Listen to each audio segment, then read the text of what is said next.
Is that better? Yes. That's much better. Good afternoon. I hope you guys are all having a great time here at South by Southwest. My name is Heather Osgood. I'm the CEO and founder of True Native Media. We are a podcast advertising representation agency.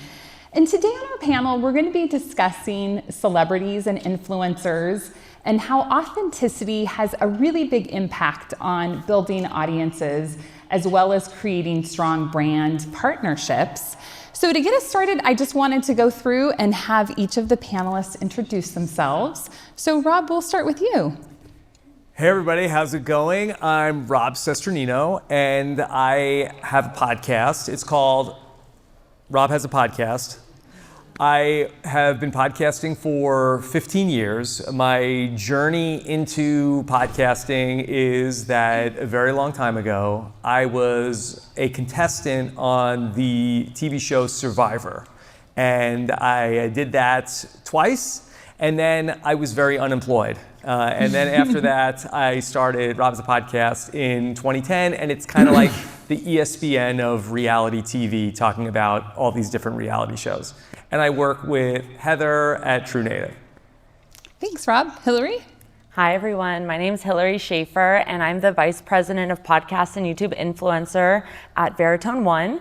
We're a full-service advertising agency working with a really wide range of performance-oriented brands.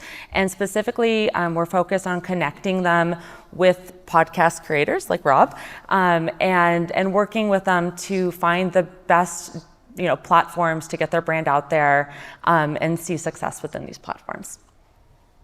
Hi, my name is Mattia Varzella. I run programmatic partnerships at Triton Digital, and I also run the business development for one of our properties, which is Spreaker, as a hosting platform for content creators and talents. Awesome, thanks. So I thought to start us off, it would be great, Rob, because you were the content creator here on stage. If you could tell us a little bit about your origin story. How did you create a podcast? Sure. And I was somebody who, I've always loved talk radio. I grew up listening to all sorts of sports talk radio and Howard Stern, and I just really loved the medium. And so I found myself listening to a lot of podcasts in the first decade of the millennium, the aughts. And nobody likes that, but that's what it was. And during that time, I was trying to figure out what I was going to do with myself after Survivor. I worked at a production company, and in 2008, the production company went under, and I didn't know what I was going to do with myself next. And so I started up Rob Has a Podcast in 2010, really as just a side project that I was doing so that people might be able to know who I was, and it seemed like that maybe I was doing something and maybe I might get a job. And that never happened. Nobody ever gave me a job, but the podcast just continued to grow. And over 15 years, we've just continued to build to this community of people who, if you know anybody or if you are somebody who watches these reality shows, people care a lot about what goes on these reality shows. And so we've connected people all over the world who care about these shows and have found no shortage of new reality shows to talk about for 15 years. So Rob, one of the things I think is really fascinating about you is that you are literally the definition of authenticity, right? We're here talking about what does it mean to really engage and really connect with your audience? And you had mentioned that not only, obviously, you live, breathe Survivor, you played Survivor, you created this whole podcast, now you've branched out into these other reality TV shows, but you're actually creating events for your audience where you're watching Survivor together. Talk to us about this. And I mean, to me, that's the basis of connection. Well, there's so many different parts that go into it, and I really do just want to try to connect with the audience, like all of you here. And so just as to get you all even more engaged with this, we love Survivor. We're going to vote out the audience member who's the least engaged. So don't check out, okay? Stay with us. But that being said, So much of it starts online, and we found all these people around the world who had passion for whatever the subject matter we were talking about. And at the time when we first got started, there were so many people who loved these shows who never met another person in the real world who they could talk to about these shows. So by creating this content, we were sort of like a little bit of a lighthouse where people were able to find us. And then through that, we were able to help people find each other, and they became friends, many of them, with each other online. And then we also take this out into the real world where we have all these events where we get together in different cities around the country and watch Survivor and then do the podcast after. And so it's like this really amazing way for everybody to come together around this thing where we went from just like people who listen to a podcast to now, a room full of people from all around the world connecting around the show. So cool. I absolutely love it. So Hillary, I'm curious, when you're thinking about creating these brand partnerships, how important is it for a content creator to bring their true personality to the content? What does that mean to a brand? It's a really good question, and it's really, really important. As Rob's mentioning, building that authentic connection with the fans and with the community of listeners is important for podcast building. And what's important from us from the brand perspective is to find those rabid fans, the people who might become, subscribers to our products or to purchase something or take an action. And podcasting is a really unique medium because it's intimate, you're tuning in, you're self-selecting to be there. And so when the brands are advertising in this space, that authentic connection to talent is incredibly important. We actually say all the time that we like it when talent tells us no. They're not interested in that brand, they're not interested in that product, it doesn't resonate with them, as an individual, and that's great. We want them to say that because when they accept a brand partnership, it needs to be authentic and it needs to be honest, and authenticity breeds trust. And so when their fans, know that when they're truly speaking from the heart about a product and a brand, it's inspiring them to take action and it's inspiring them to connect even in a deeper capacity with that talent. And I would say for the right brands, it's such a great win-win-win for the podcaster, the brand, and the audience when you get that match between what the sponsor is advertising, especially when it's a product that serves that audience, that there's so many times where that the audience really comes to embrace that product because they feel like it's almost like merch for the podcast that they care about so much. Go ahead, Mattia. No, I just want to add one thing, because on this line of thinking, one of the things that we do with our talents on Spreaker is actually trying to do the reverse that usually happens. Now, the brand, the agency comes to us and say, hey, we have X, Y, and Z product, want to advertise. Do you have any talents that are interested in this product? We actually do the reverse. We actually surveyed the podcasters and asking them about what products and what industries or what type of services they're interested in, because the match is easier. And then we can go out and farm those brands and those products for them. So the match is kind of like by nature.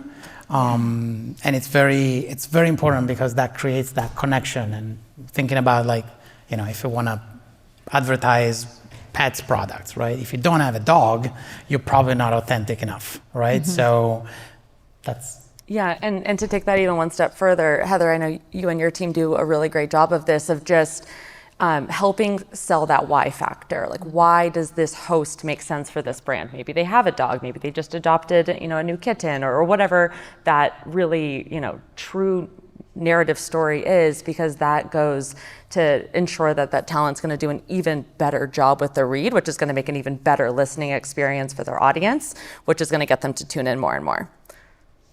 I love it when I see listeners to a podcast who will post in social media and say, oh, I bought this product. I know you've been talking about it. And to me, that's just a really nice full circle. And when we think about, this authenticity, it's really important that the authenticity be in the content, right? And I mean, that's that's a big surprise. No one sitting here is going, oh, wow, thank you guys. That was really awe-inspiring that you told us that we should be authentic. right? I mean, everyone realizes this, but I think the piece that's most difficult is in that brand partnership piece, right? Because you want to talk about products and services that you actually really like as a content creator, right, Rob? Yeah, I don't know if it necessarily is like so super obvious, because I feel like that we've seen such a shift in the media landscape from like the, traditional broadcast channels to the audiences, flocking to, maybe solo content creators or content creators online who are able to be more authentic than some of these other like big broadcast partners. But I think that there is like a double-edged sword then when it comes to the monetization, where sometimes if you have a product in your show that doesn't align with the rest of the values that you have in your audience, on a network television show, very rarely will the audience be up in arms. How could you have that commercial on during this show? Where there's a political ad that's on during a television show. Very rarely, I don't think, a television audience is mad that, hey, my favorite show had an ad on it for a political candidate that I don't like. You don't have that kind of ownership over it.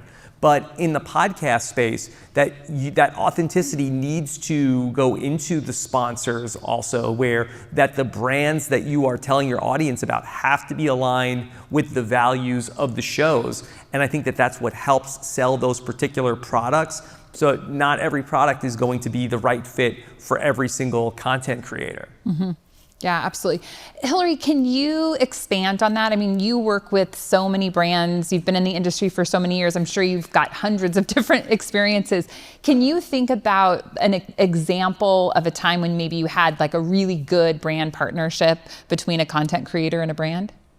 I like to think we have many. But yeah, I just kind of piggybacking off of Rob's point a little bit, the vetting goes two ways, right? The brands are vetting the talent, and then the talent is also vetting the brand to make sure that it's matching and fitting for everybody involved.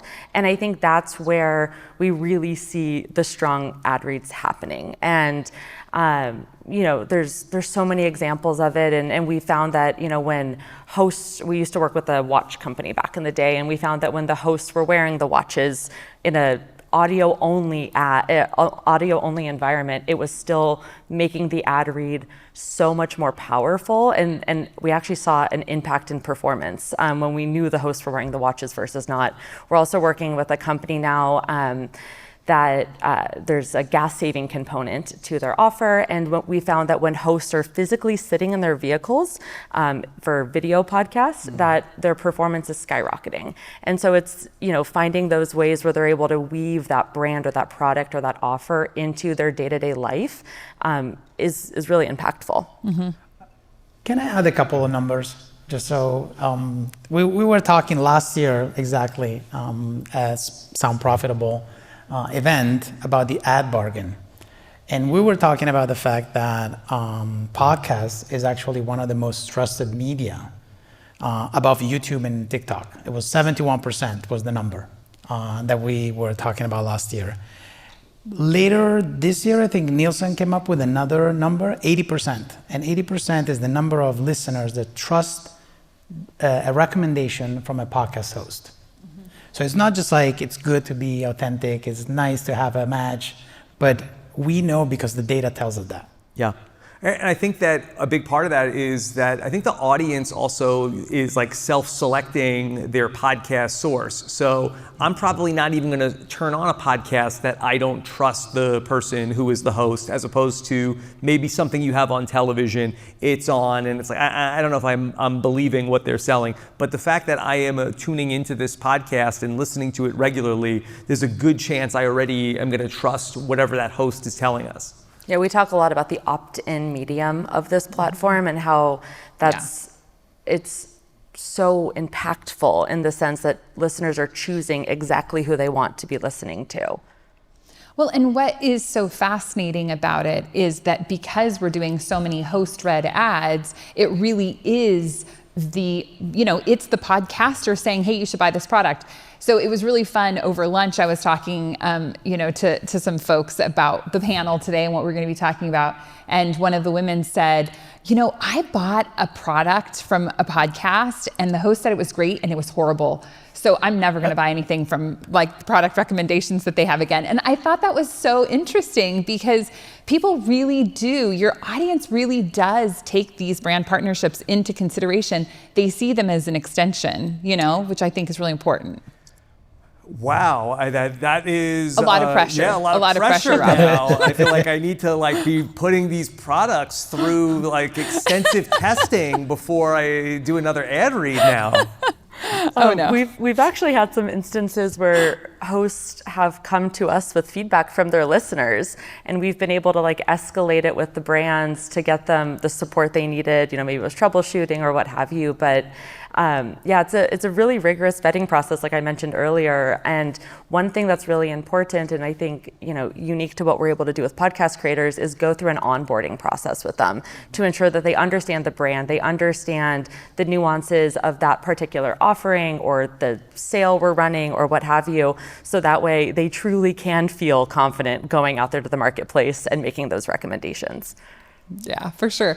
So I want to kind of shift gears a little bit. And Rob, I want to talk about aspiring creators, right? So, when it comes to building audiences, how do you continue to connect with your current audience while also getting new listeners in? What's your tactic been there? Yeah, that's a real challenge in terms of how do we deepen the connection with the people we already have, but then also go out to reach new people who don't even know that we exist.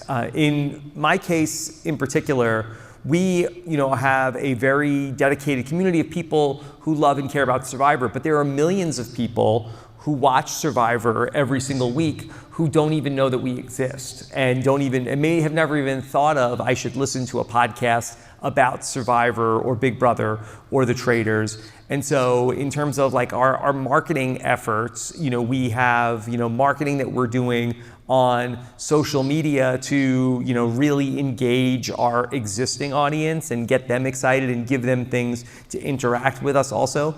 But it's also outreach that we need to do to people who don't know that we exist. And so I don't have a great formula for that other than to just try to create great content that we hope rises up and bubbles up to the surface, where that people who may not have been looking for us end up stumbling across either something we've done that has become semi-viral due to sharing clips from the podcast, or the other opportunity is to potentially get on other podcasts that maybe there are audiences who are listening to other podcasts who might have some overlap into being interested in what we're talking about. Mm-hmm. And do you feel like when you started, obviously you wish you knew things when you started that now, we were even just talking about SEO and things like that, right? But if someone were thinking about starting a podcast, what advice would you give them? So it was easier for me to start a podcast in 2010 than it is now. I think that it's very hard for people to come in and start a new podcast because it's so crowded in terms of the marketplace of podcasts. That's why I think that people who start a new podcast need to be extremely specific about what their point of view is, who their podcast is for, and even if it seems like, that's a very small niche, that I think that that's where you can start to build some authority. And I think that you can always broaden out from that one particular niche, but if you're too generic in that space, I think it's very hard in this, you could have succeeded with a very generic podcast in the very early days. And a lot of the, big legacy podcasts may have started from that place. But I think that now it's very important for people to really define who they are as a person who's starting. And then my other advice is then, even though that's intimidating, still start, still get going, because you're gonna get yourself into sort of a paralysis by analysis of overthinking, what am I doing? I need to get it to be perfect. I need to have the perfect launch strategy. I think that just start and then you'll learn all the things you're not doing right. Yeah, absolutely. Yeah, what kind of tools and stuff do you have? Can I add Mattia? another number? Yeah. I love numbers. Talking about being original, creating original content, there's something called media saturation. In US, I think American adults are listening or living with media for 12 hours a day. Wow. It's the last number, and it's growing. It's going to hit the bedtime in a little bit. But 12 hours a day is a lot of media to live with. And going back to your point, Rob, you have to be original. You have to kind of like find your niche, find the audience, find the content that you want to create, and then exploit that, because the competition is fearless. So Mattia, you at Spreaker have a lot of different tools for creators. If someone is thinking about getting into the space, like, are there certain tools that you think that they should be considering? Definitely use a hosting platform that gives you a lot of tools for not a lot of money at the beginning. Like spending a lot of money, having a conversation. We have a conversation these days with content creators, and having the ability to say, yeah, come to the platform, you don't spend anything. What we can give you is advertising in exchange for your content to be on the platform. It's a good entry point. It doesn't have to be the end of it, but it could be a very good entry point when you don't have to invest a lot of money and invest your time in creating the content and also creating opportunity for revenue. And then that revenue will grow over time for sure.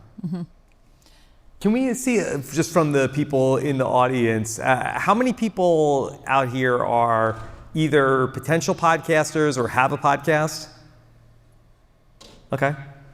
Nice. And then the rest of you are just interested in podcasting?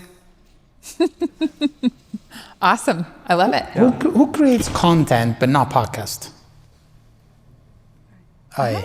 Okay. Love it. You guys should start podcasts. So when you think about a podcast, though, I also think, and I love what you were saying, Mattia, there are so many great tools out there. And I think that, number one, obviously you need to identify that audience, right? And you need to find your unique voice. You need to have that ability to connect, but you don't need to go out and spend tons and tons of money. And sometimes I talk to people and they'll be like, well, it's going to cost me $1,000 an episode to get it edited. And I'm like, no, it's not. Go find someone cheaper. Like start little, start small. Yeah, like take small actionable steps. I think it makes a huge difference. Crawl, walk, run. Yes. 100%. Apply to everything. 100%. Okay, so now I want to shift gears a little bit and talk about this idea of celebrity and influence, right? So I feel like the whole context of celebrity has changed so drastically over the last 15 years or so, right? And I think that it's really fascinating because I have found that sometimes celebrities do not convert as well as influencers do when it comes to, I guess, really making that kind of connection. So, Hillary, I guess I was kind of curious, like, what are your thoughts about how this has changed, right? How has the idea of celebrity changed in the recent years? Great question. And I think as the definition of podcasting has evolved, the definition of influencers kind of evolved, and podcasters, I think, definitely fit within that broader influencer bucket now. These are individuals who have people's rapt attention, and they're definitely able to leverage a significant amount of influence over their life, whether it's the actions they're taking, the things they're thinking about, how they're recommending, different products, shows, et cetera, throughout their life. Podcasters definitely hold a lot of weight and a lot of clout there. To your point, though, Heather, we do not see an immediate translation between celebrity and mainstream media to celebrity and big influence in the world of podcasting. I think there's a lot of factors that play into it. To be a successful podcaster, you don't just need to have a cult of personality. In a lot of cases, maybe mainstream celebrity actors, people know them for a role, or they know them, in a particular typecast way. They don't actually know them as, an individual who's talking about their morning routine or what they're, watching on, TV or what they're reading. they know of them as a particular character. And so sometimes that departure doesn't always lead to big download numbers. And so we always say, just because there's a large social following or a lot of notoriety around a name, it does not immediately equal big podcast numbers. That's not to say they can't have large podcasts. That's certainly not the case. There's a lot of examples of that. But it does mean that anybody with a level of influence over their community can be very successful in the podcasting world. And I think that goes to the niche point, right? If you have a loyal fan base of people who are interested in what you have to say and are committed to that topic that you're, conveying in your show, they're going to be loyal, and you're going to have that really high level of influence over them. And so I think it really just translates to mean that the definition of influencer has evolved, and there's a significant way to tap into that and harness that power in the world of podcasting. Yeah, and I think that the influencer part of it is so powerful. And as you were talking about this shift that we've seen from over 15 years or however long, there are so many people who are well known and famous and celebrities, but I think without like a particular point of view, I think that that's the difference to go from a celebrity to an influencer. I think the influencer has a specific point of view that people are gravitating towards because they feel connected with that influencer. I saw also an interesting tweet from Gary Vee yesterday, and he was saying that he feels like the follower era is over, that having followers doesn't even necessarily mean that much anymore, where because the algorithms are so strong, you have to create compelling content where somebody with 0 followers whatsoever could post like a tweet that is, for whatever reason, strikes a nerve, and every single person on the platform is going to see that message, as opposed to somebody who may have 5 million follows, but if their message isn't resonating with anybody, isn't striking a chord, almost no one will see it because the algorithm doesn't show it to people. So you really have to be able to create content that is connecting with somebody, or at the very least, ends up getting hated by enough people so that it rises to the level where people are seeing it. And then maybe you find the people that do agree with you. Last week or this week, Podscribe benchmark report came out with an interesting data point. And they were looking at ability to convert and bring in visitors to a website. And they were saying that smaller shows are actually performing better than huge shows. Now, smaller shows are 250 to 500,000 listeners, and bigger shows are 1 million and above. But it's interesting because my takeaway was it's like, well, be famous, but also be humble. Don't get too many downloads. Otherwise, you become in kind of like a transient,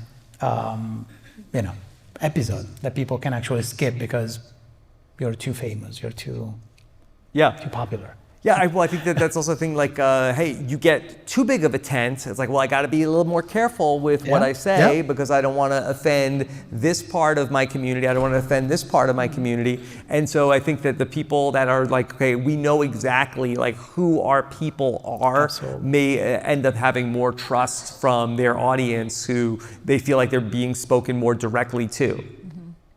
What have you seen, Hillary? I was just going to make a comment that, in terms of like the size of show, that's something that, we discuss a lot with partners. They often will ask our media buyers, like, do you have thresholds, right? Is there a minimum number of downloads you're looking at or a maximum number of downloads you're looking at to consider a partnership? And the reality is we see the same thing. We see shows of all sizes performing and converting really well for our brands. And so we don't have those minimums in place because what we're looking for is that strong connection and that right fit. I joke, we send orders for $25 sometimes, and we send orders for $1 million sometimes, and it really runs the gamut. And our brands see success in this channel across the board. How important do you feel like it is for content creators to think about themselves as content creators and not kind of pigeonhole themselves into, I'm a podcaster, I'm a YouTuber, I'm a social influencer? Where is that kind of crossover?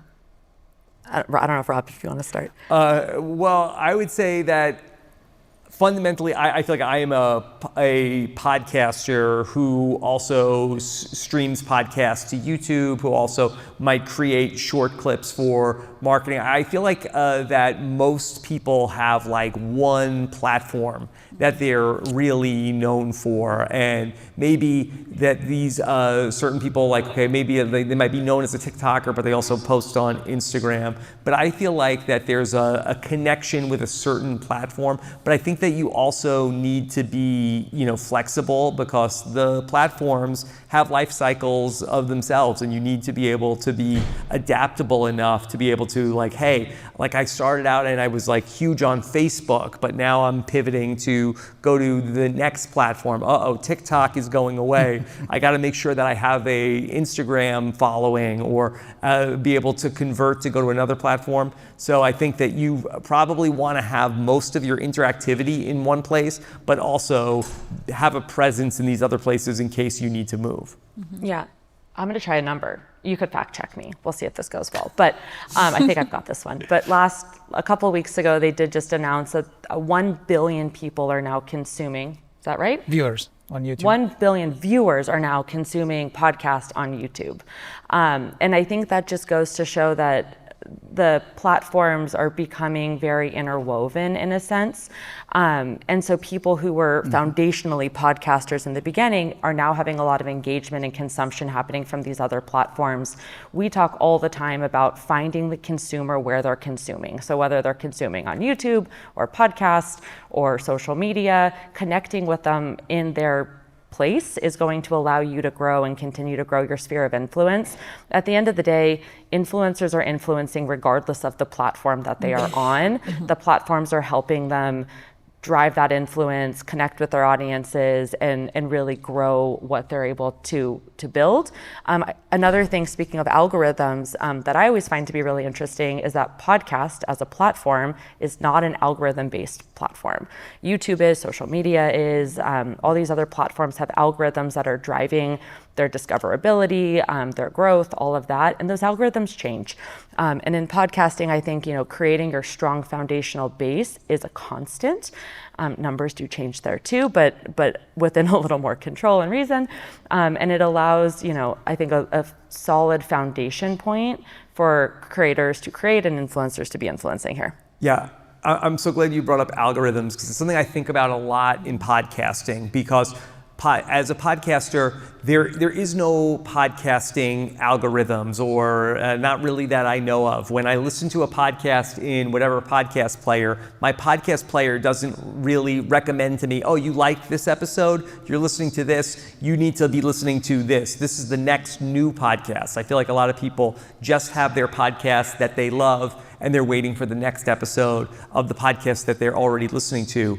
Where we have tried to capitalize on the algorithms is, one, in making more clips that we share to TikTok and to Instagram Reels and YouTube Shorts to try to take advantage of that. But also, I'll direct people on social media often to click on the YouTube version of our podcast, as opposed to go and play the podcast on some other podcatching app. Because one, it's only one click to get to the YouTube video, but I feel like that if I can just get somebody in the audience to watch my YouTube video, I feel like now they stepped in gum.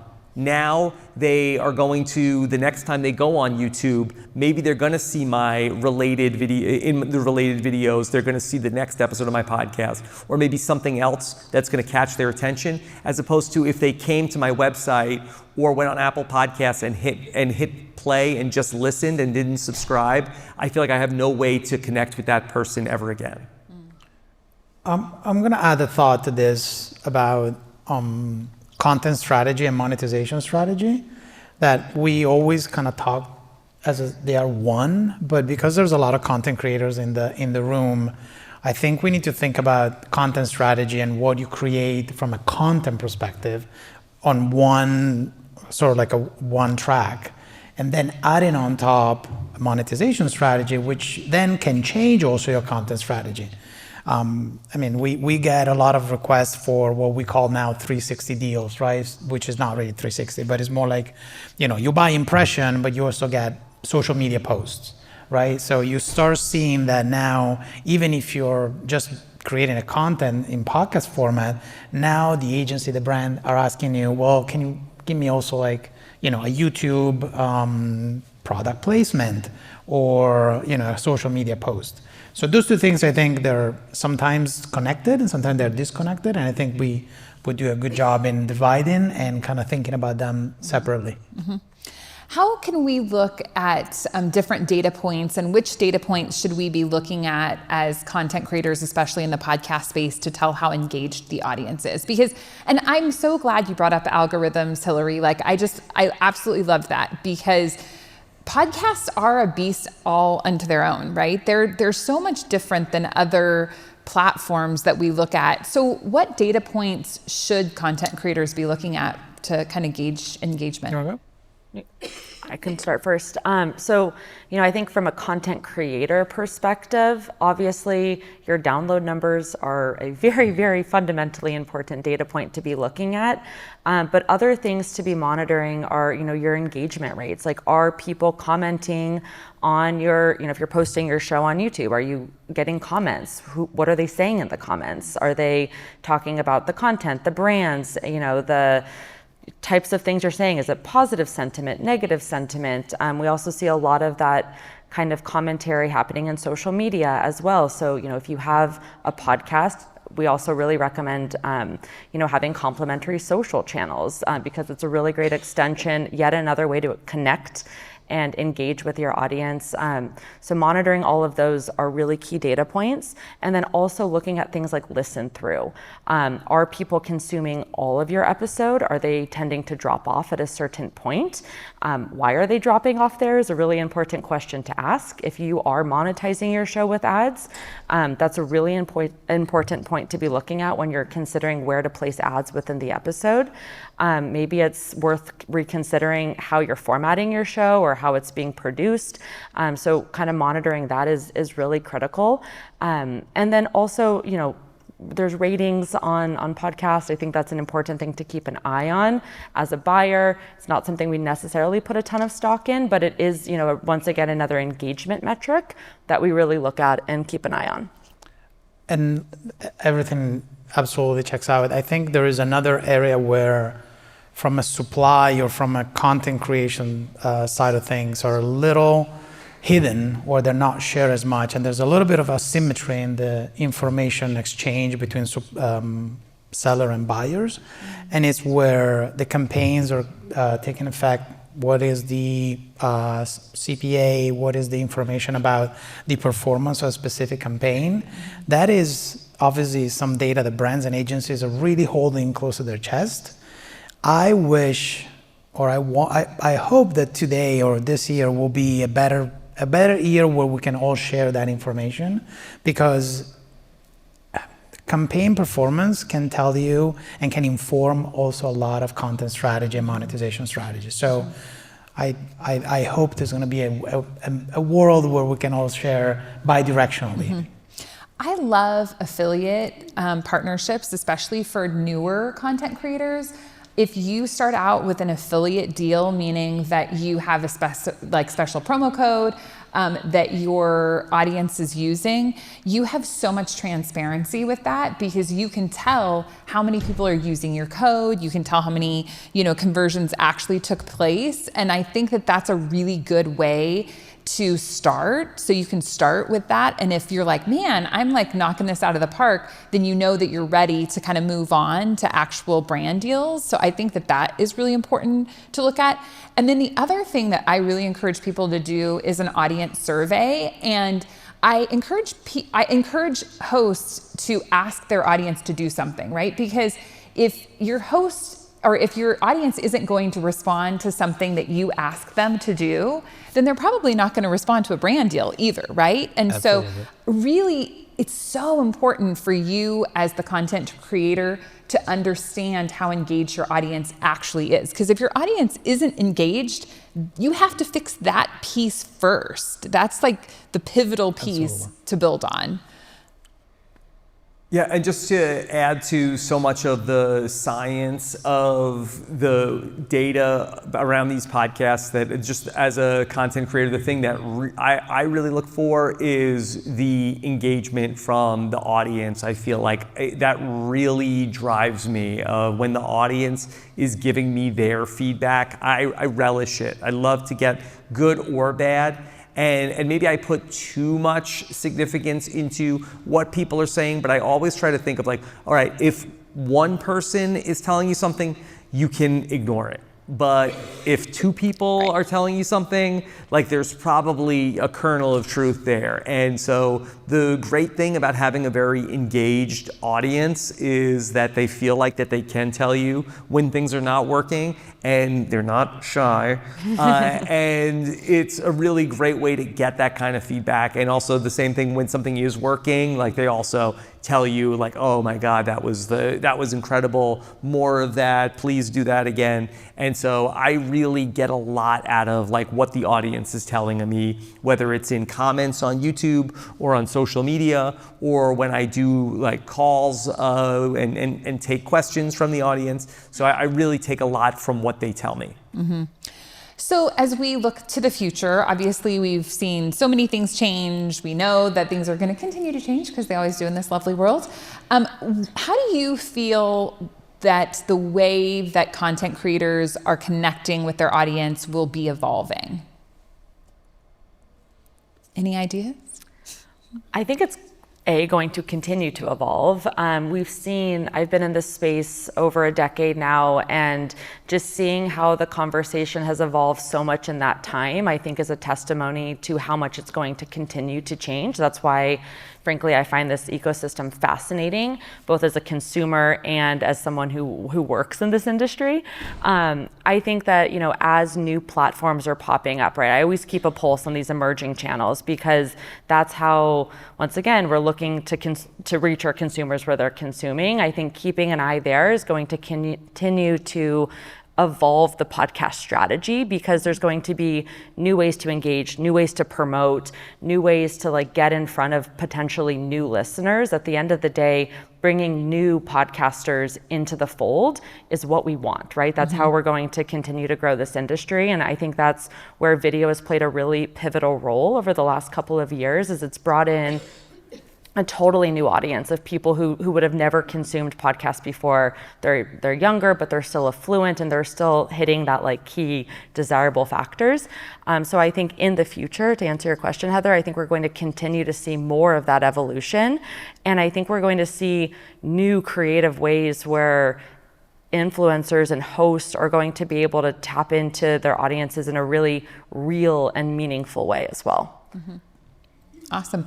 Mattia, do you see any specific technologies emerging that creators should consider? Yeah, let me add a thought on that, and then I'll go to the technology piece. We need stories. Like, we need stories to understand ourselves. We need stories, and the data tells that year over year, 8% growth in listenership in podcasts from last year to 2025. So I think it's a good testament of the medium, is a good testament of the fact that it's not just like we want podcasts, but people are actually looking for podcasts.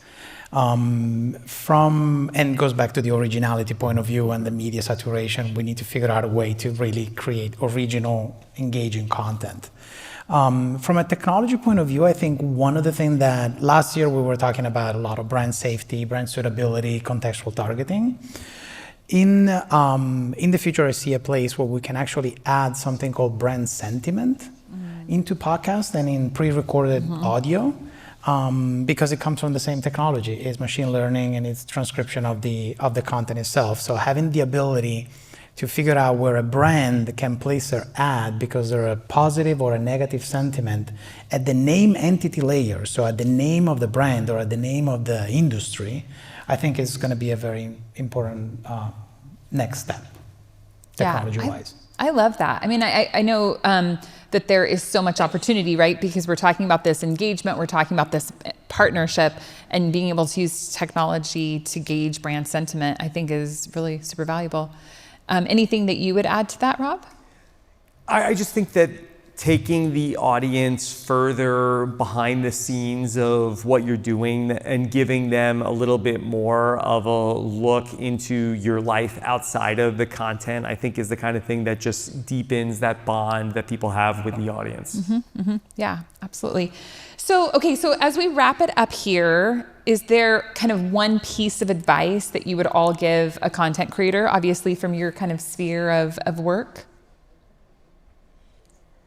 Well, I think it's really depending on what your area of expertise is, but whatever your niche is, wherever you're creating your content, that there are people who see you as that expert, that authority in that field. And so I think that positioning yourself as the person who is there to guide the person who wants to know more about that on that journey, as you position yourself as sort of like the teacher, the mentor that is taking on the people on a journey into that specific knowledge that you have, like I think is going to always be a recipe that works for people. Excellent. Hillary? My big piece of advice is just to have consistency. Creating good content is hard and it takes a lot of work. And so sticking with it and having a consistent posting schedule, a consistent way you're engaging with your fans across, whatever platforms you're working through is really important. And, at the end of the day, that consistency also does tie back into that trust factor. People know that they're going to be able to tune in and hear what you have to say at a specific time each week. And I think that's a really unique thing to this medium specifically, is that there is a lot of consistency there in terms of posting schedules. And as a buyer, that's something we really love and look at too, as we're looking at, longer term ways to invest and, connect. From a monetary perspective, we want to ensure that we have that stability and foundation across our buys. Excellent. Mattia? I sat on a couple of panels these 2 days. They were talking about AI. I think technology is beautiful. Technology is needed to speed up, scale processes and things. But I think from a creator point of view, your original intelligence, your OI, it's way more important than AI and needs to be used very carefully, because then you create those engaged experiences and content that actually brands want to buy. Yeah, absolutely. I love that. What's your OI? Excellent. Well, thank you all so much. We really appreciate you being on the panel and answering all of these